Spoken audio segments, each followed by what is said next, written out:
Welcome to elite tutorial. Hello friends, कैसे हैं आप लोग। Today we have entered in our 8th day, यानी हमारा 8वां लेक्चर है, 8वां दिन है ये। तो हम कुछ पहले हेल्पिंग वर्ड्स देख लेते हैं। हेल्पिंग वर्ड्स क्या है, कुछ ये स्पेशल इंपॉर्टेंट हेल्पिंग वर्ड्स है। इसको हमें याद होना चाहिए, हमें याद होगा तो हम आगे इसको यूज कर सकते हैं। जैसे कुछ पढ़ लीजिए, आपके सामने है। जैसे ये सब हेल्पिंग वर्ड्स है, कुछ महत्वपूर्ण सहायक क्रिया। Some important helping words: can, could, may, might, must, ought, to, should. जहां आउट लगता है वहां टू लगता है। Should, would. अब तक आपने 3 कालों यानी टेंसेस के क्रियाओं का अभ्यास किया है, यानी पढ़ा है। 3 टेंस आपने पढ़ा है। वहां भी आपने सहायक क्रिया यानी स्पेशल वर्ब्स अर्थात हेल्पिंग वर्ब्स का सहारा लिया था। चलिए अब कुछ और सहायक क्रियाओं का अभ्यास करते हैं। जैसे कैन और मे सहायक क्रियाएं हैं। दोनों का अर्थ सकना है। कैन का मतलब भी सकना है, मे का मतलब भी सकना है, पर इस सकना के अर्थों में भेद है, जिसे आप नीचे दिए गए वाक्यों में स्वर समझ सकेंगे। कुड कैन का भूतकाल है, माइट हैव मे का भूतकाल है। कुड और उड से वाक्य शुरू करने पर रिक्वेस्ट या आग्रह का भाव आता है। आशा करता हूं कि आपको कुछ चीज समझ आई होगी ना। ये थोड़ा हमको ये मालूमात होना चाहिए कि दोनों का मतलब सेम है, मे और कैन का, लेकिन ये अलग अलग जगह इस्तेमाल होता है। कुछ जगह अगर कुड और वुड का वाक्य शुरू में आए तो वो रिक्वेस्ट या आग्रह यानी परमिशन या रिक्वेस्ट का भाव आता है। तो हम देखते हैं आगे। इससे पहले हम आगे बढ़े तो आपसे रिक्वेस्ट है, आप प्लीज इस चैनल को सब्सक्राइब कीजिए ताकि आप कोई लेक्चर मिस ना हो, ताकि आप हर चीज को समझ सकें। उसके बाद आप हमको फेसबुक पर, इंस्टाग्राम पर, ट्विटर पर भी फॉलो कर सकते हैं, जो सारी सोशल मीडिया पे अवेलेबल है। तो चलिए हम शुरू करते हैं। कैन और मे का इस्तेमाल कैसे होता है, कहां कहां होता है। अक्सर हम गलती कर देते हैं, कैन के बदले मे का इस्तेमाल करते हैं और मे के बदले कैन का इस्तेमाल करते हैं। तो हमें इंग्लिश बोलना है, लेकिन प्रॉपर ग्रामर के साथ में। हमको समझ में आएगा, हम समझेंगे तो हम सही से ग्रामर का यूज कर सकते हैं। तो जैसे कैन का इस्तेमाल वहां होगा जहां कोई एबिलिटी दिखाता है, यानी क्षमता या योग्यता, ये इसके काबिल है कि नहीं है, काबिलियत हो, क्षमता हो, है ना, तो वहां पर कैन का इस्तेमाल होता है। और मे में यहाँ परमिशन मांगना हो, विश जाहिर करना हो, कोई पॉसिबिलिटीज हो, तो वहां पे मे का इस्तेमाल होता है। हालांकि दोनों का मतलब सकना है, लेकिन कैन हर जगह इस्तेमाल नहीं होगा, मैं हर जगह इस्तेमाल नहीं होगा। जैसे एग्जाम्पल, मैं इंग्लिश बोल सकता हूं, मैं इंग्लिश बोल सकता हूं।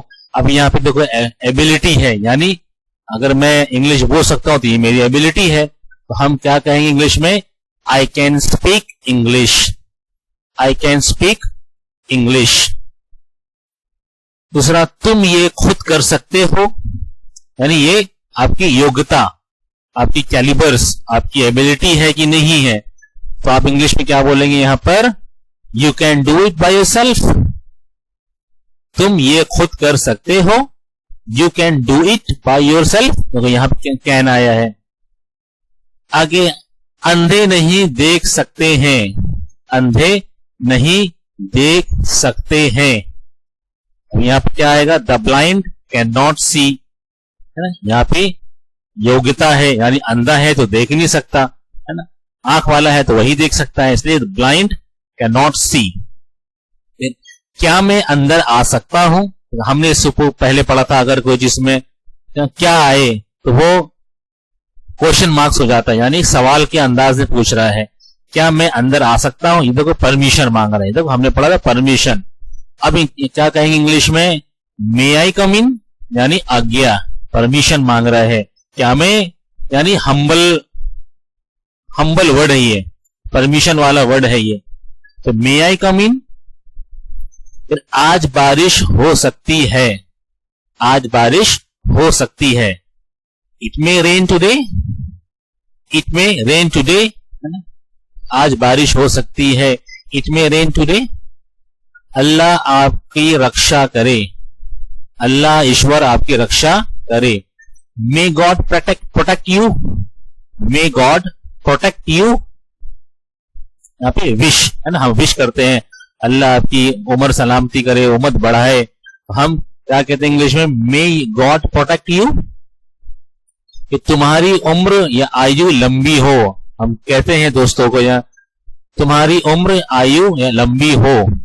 मे यू लिव लॉन्ग, यानी ये भी हमारी विश है, आपकी उम्र, हम जब बहुत खुश होते हैं या किसी को हम बोलते हैं आपकी उम्र लंबी हो, तो इंग्लिश में क्या कहेंगे, may you live long, may you live long. क्या तुम इस समस्या का समाधान कर सकते हो, क्या तुम इस समस्या का समाधान कर सकते हो। Can you solve this problem, can you solve this problem. यहां भी एबिलिटी है, यहां पे कैन आया, यहां पे विश थी, यहां पर मे है, यहां भी विश थी, यहां पर मे आया। यहां पर पॉसिबिलिटीज थी, बारिश हो सकती है, इसलिए यहां मे आया। फिर क्या मैं राहुल से बात कर सकता हूं, क्या मैं राहुल से बात कर सकता हूं। Can I talk to Rahul, can I talk to Rahul. क्या मैं राहुल से बात कर सकता हूं, can I talk to Rahul. अब हम पढ़ते हैं कुड, वुड, शुड के सारे प्रयोग be, have and have been के साथ, है ना। कुड का प्रयोग कहां होता है, वुड का और शुड का प्रयोग कहां होता है, बी, हैव और हैव बीन के साथ में। इसमें बहुत हम गड़बड़ी करते हैं, कहीं की चीज कहीं लगाते हैं। तो हम चलो स्टार्ट करते हैं। पहला हम स्टार्ट करते हैं कुड, COULD, इसमें L साइलेंट है, कुड। हम क्या कहते हैं उसको, प्रोनाउंस करते हैं इसको कुड। अब इसमें कुड का मतलब क्या है, पहले हम ये जान ले। सका, सकी, सके, या पाया, पाए, पाई। जहां पे आखिरी में वाक्य के आखिरी में ये मिला हमको, सका, सकी, सके या पाया, पाए, पाई, हम वहां पर कुड का इस्तेमाल करेंगे। जैसे they could reach, they could reach, क्या है, वो पहुंच सके या वो पहुंच पाए। देखो यहां सके है, यहां सके था, है ना। ये अल्फाज जहां भी मिलेंगे तो वहां पे कुड का इस्तेमाल करेंगे हम। दे कुड रीच, वो पहुंच सके, वो पहुंच पाए। They could not reach, they could not reach, वो नहीं पहुंच सके, वो नहीं पहुंच सके। Any point. फिर कुड बी, अब कुड बी कहां इस्तेमाल करते हैं, पहले हम ये देख लें कुड का मतलब क्या होता है। यानी ये हो सकता था, हो सकता है। कुड बी का मतलब, पहले हमको हर चीज का मतलब समझ में आना चाहिए। तो कुड बी का क्या मतलब है, हो सकता था, तो हो सकता है यानी कोई पॉसिबिलिटीज, हो सकता था या नहीं भी हो सकता है। तो पॉसिबिलिटीज जहां पर आए वहां पर कुड बी का इस्तेमाल होता है। जैसे ही could be in the college, he could be in the college, वो कॉलेज में हो सकता है ना, एक संभावना है, जब वो कॉलेज में हो सकता है यानी ये संभावना है, हो भी सकता है नहीं भी हो सकता है ना, ये पॉसिबिलिटीज है, वहां पे कुड बी का इस्तेमाल होता है। He could be sick, he could be sick, वो बीमार हो सकता है नहीं भी हो सकता है। तो पॉसिबिलिटीज, संभावना जहां पर है वहां पर कुड बी का इस्तेमाल होता है। ही कुड बी सिक, वो बीमार हो सकता था। अब उसके बाद कुड हैव, कुड हैव कहां पे इस्तेमाल होता है, पहले इसका मतलब हम जान लेते हैं। जहां पे वाक्य में आखिरी में सकता था, सकती थी, सकते थे, ये क्षमता दिखाता है ना, ये काबिलियत दिखाता है, ये एबिलिटी दिखाता है, ये कैपेबिलिटी दिखाता है।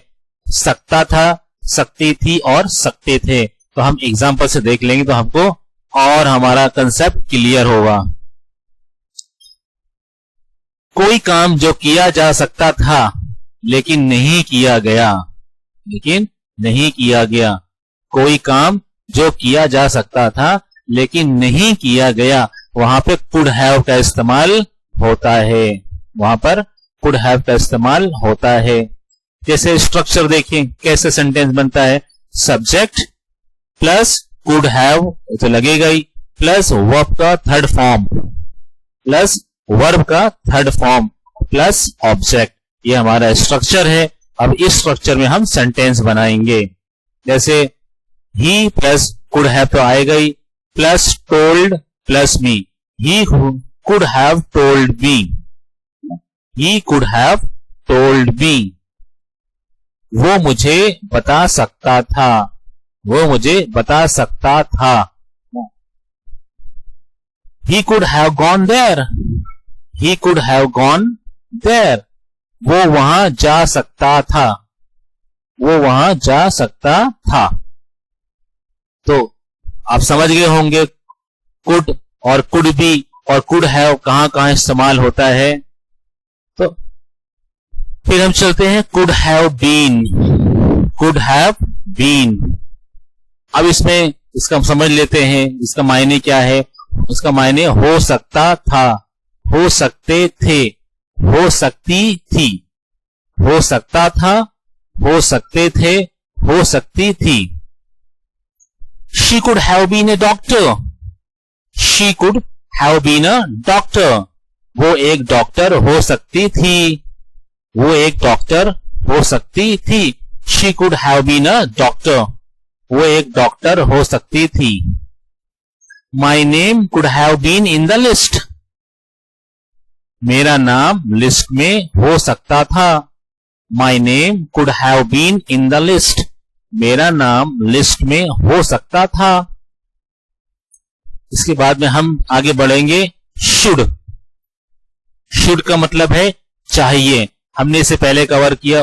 would, could, could be, could have been हमने पढ़ा। अब हम चलते हैं शुड की तरफ, SHOULD, एल साइलेंट, हम क्या पढ़ेंगे उसको, शुड। शुड का यानी चाहिए, शुड का यानी या मीनिंग है चाहिए।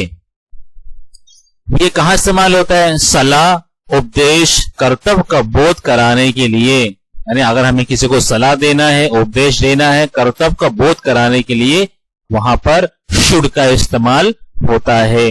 जैसे हम एग्जांपल देखते हैं, they should study, they should study, उन्हें पढ़ाई करना चाहिए। हम पे सलाह दे रहे हैं, उन्हें पढ़ाई करना चाहिए। दे शुड स्टडी, उन्हें पढ़ाई करना चाहिए। ही शुड वर्क हार्ड, उसे कड़ी मेहनत करनी चाहिए। हम उसे उपदेश दे रहे हैं, ही शुड वर्क हार्ड, उसे कड़ी मेहनत करनी चाहिए। अब शुड बी कहां इस्तेमाल होता है, तो शुड बी का क्या मायने होता है, होना चाहिए। शुड बी का मायने होना चाहिए। He should be at home, he should be at home, उसे घर पर होना चाहिए। He should be at home, उसे घर पर होना चाहिए। They should be kind, they should be kind, उन्हें दयालु होना चाहिए। They should be in kind, उन्हें दयालु होना चाहिए। Is it clear? आगे चलते हैं। शुड हैव, शुड हैव का क्या मायने हैं पहले वो देख लेते हैं। यानी कोई काम जो करना चाहिए लेकिन काम नहीं किया गया, जो काम करना चाहिए लेकिन वो काम नहीं किया गया, तो वहां पे कहा शुड हैव का इस्तेमाल होता है। जैसे आपका structure subject plus should have plus verb का third form plus object. He should have gone, he should have gone, उसे जाना चाहिए था, उसे जाना चाहिए था। ही शुड हैव गॉन, उसे जाना चाहिए था। They should have told, they should have told, उसे उन्हें बताना चाहिए था। दे शुड हैव टोल्ड, उन्हें बताना चाहिए था। अब हम देखते हैं शुड हैव बीन, ये कहां लगता है? शुड हैव बीन कहां लगता है? इसका यानी मायने क्या है? होना चाहिए था, होना चाहिए था, ये इसके मायने हैं। हम एग्जांपल देखते हैं। I should have been a doctor, I should have been a doctor, मुझे डॉक्टर होना चाहिए था, मुझे डॉक्टर होना चाहिए था। फिर my name should have been in the list, my name should have been in the list, मेरा नाम लिस्ट में होना चाहिए था। My name should have been in the list, मेरा नाम लिस्ट में होना चाहिए था। अब हम चलते हैं उड की तरफ। हमने कुड देखा, फिर हमने शुड देखा, अब हम चलते हैं उड की तरफ, WOULD। हम पढ़ेंगे, उसको प्रोनाउंस करेंगे उड। अच्छा, इसमें हम ये क्या है? पास्ट ऑफ विल, यानी विल का पास्ट। उड क्या है? ये विल का पास्ट है, यानी जो सेंटेंस में आखिरी में ग, गे, गी आएगा तो वहां पर हम उड का इस्तेमाल करेंगे, पास्ट ऑफ विल। हम फ्यूचर की बात पास्ट में कहते हैं हम, तो वहां पे उड का इस्तेमाल होता है, जिसमें गा, गे, गी लगेगा। जैसे फ्यूचर से रिलेटेड परंतु पास्ट में कहा जाने वाला वाक्य, यहां पर में आएगा, पास्ट में कहा जाने वाला वाक्य, वहां पे उड का इस्तेमाल होगा। जैसे example, he would never cheat us, he would never cheat us, वो हमें कभी धोखा नहीं देगा। he would never cheat us, वो हमें कभी धोखा नहीं देगा। I thought that he would pass the exam, मुझे लगा कि वो परीक्षा पास कर देगा, मुझे लगा कि वो परीक्षा पास कर लेगा। I thought that he would pass the exam, मुझे लगा कि वो परीक्षा पास कर लेगा। They said that they would help me, they said that they would help me, उन्होंने कहा कि वो मेरी मदद करेंगे। They said that they would help me, उन्होंने कहा कि वो मेरी मदद करेंगे। अब हम चलते हैं would be की तरफ। हमने would पढ़ा, अब would be, तो उसका क्या मायने हैं? जहां पे आएगा रहे होंगे, रही होगी, रहा होगा, जहां पे वाक्य के आखिरी में रहे होंगे, रही होगी, रहा होगा, वहां पे हम would be का इस्तेमाल करेंगे। देखते हैं हम एग्जांपल में। he would be coming, he would be coming, वो आ रहा होगा, वो आ रहा होगा। he would be coming, वो आ रहा होगा। they would be eating, they would be eating, वे लोग खाना खा रहे होंगे, यानी खाना कुछ भी, वे लोग खा रहे होंगे। they would be eating, वे लोग खा रहे होंगे। उसके बाद would have, would have का इस्तेमाल कहां होता है हम वो भी देखते हैं। तो would have यानी जहां होता है चुका होता या होगा, चुका होता, जैसे कोई वाक्य में आखिरी में आए चुका होता या होगा, तो वहां पे would have का इस्तेमाल होता है। हम एग्जांपल में देखते हैं, जैसे किसी काम के करने की संभावना थी लेकिन नहीं किया गया। कोई काम करने की संभावना थी, हो सकता था, लेकिन काम नहीं किया। जैसे I would have reached, I would have reached, मैं पहुंच चुका होता, मैं पहुंच चुका होता, यानी संभावना के बारे में कह रहा है ना, इसलिए यहां पे would have का इस्तेमाल हुआ है। I would have reached, मैं पहुंच चुका होता। You would have taken tea, you would have taken tea, आप चाय पी चुके होते। You would have taken tea, आप चाय पी चुके होते। अब would have been, would have been का वुड हैव बीन का इस्तेमाल। इसका मतलब क्या है, कोई वाक्य में अगर होता, आखिरी में होता या हो गया होता, होता या हो गया होता, कोई वाक्य के आखिरी में ये होता तो वहां पर वुड हैव बीन का इस्तेमाल होता। जैसे I would have been a doctor, I would have been a doctor, मैं डॉक्टर होता, है ना। हम कहते हैं ना, अगर मैं डॉक्टर होता, काश मैं डॉक्टर होता, तो मैं डॉक्टर होता, I would have been a doctor, मैं डॉक्टर होता। My name would have been in the list, मेरा नाम लिस्ट में होता। My name would have been in the list, मेरा नाम लिस्ट में होता। इसके लिए आज के लिए बस इतना ही है, तो हम डे वाइज चलेंगे। The end, that's enough for a day. Catch you in the next video. Bye bye, take care.